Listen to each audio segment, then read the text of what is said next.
இன்னைக்கு நாம பார்க்கக்கூடிய தலைப்பு மற்றவர்களுக்கு மாதிரி. வேதம் இவ்வாறாக சொல்கிறது. 1 பேதுரு 5 அதிகாரம் 3 வசனம், சுதந்திரத்தை இருமாப்பாய் ஆளுகிறவர்களாக அல்ல, மற்றவர்களுக்கு மாதிரிகளாகவும் கண்காணிப்பு செய்யுங்கள். வேதம் சொல்கின்ற ஒரு காரியம், மற்றவர்களுக்கு மாதிரியான வாழ்க்கை வாழ வேண்டும். வரலாற்றை படித்தவர்களுக்கு அமைச்சர் சாணக்கியரை குறித்து தெரியாமல் இருக்காது.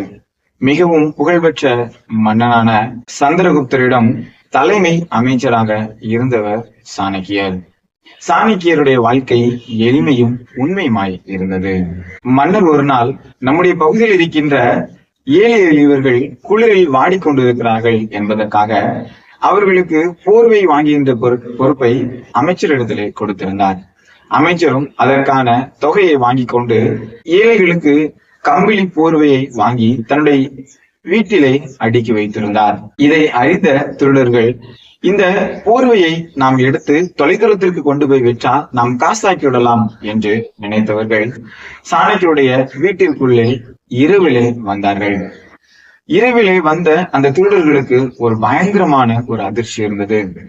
சாணக்கியரும் அவருடைய தாயாரும் கிழிந்த போர்வையில் கிழிந்த பாயிலே படுத்துக் கொண்டிருந்தார்கள். தூங்கிக் கொண்டிருந்த சாணக்கியரை திருடர்கள் எழுப்பி, அமைச்சரே, இவ்வளவு போர்வை இங்க இருக்கிறதே, நீ எதற்காக இந்த கிழிந்த போர்வையை நீ போர்த்தி படுத்துக் கொண்டிருக்கிறீர்கள் என்று கேட்டார். அப்பொழுது அந்த சாணக்கிய அமைச்சர் சொன்னார், திருடர்களே, இந்த கிழிந்த போர்வை கூட இல்லாத ஜனங்களுக்காக இந்த போர்வையை நாங்கள் வாங்கி இருக்கிறோம். ஒருவேளை இதிலிருந்து ஒரு போர்வை எடுத்து நான் மூடி தூங்கினால் நானும் உங்களைப் போல திருடர்களாக மாறிவிடுவேனே என்று சொன்னார். அந்த நேரத்திலே திருடர்களுடைய மனம் மாறியது.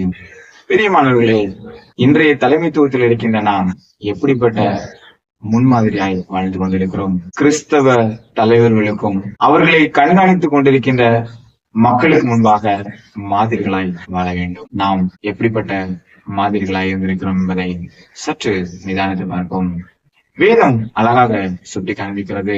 அப்போஸ்தலனாகிய பவுல் சொல்கின்ற காரியம் 1 கொரிந்தியர் 9 27 மற்றவர்களுக்கு பிரசங்கம் பண்ணுகிற நானே ஆகாதவனாய் போகாதபடிக்கு என் சரீரத்தை ஒடுக்கி கீழ்ப்படுத்துகிறேன் என்று எழுதுகிறார். சற்று சிந்தித்து பார்ப்போம். பேசுகிற தலைவர்களை விட வாழ்கின்ற தலைவர்கள் தான் இன்றைக்கு தேவை.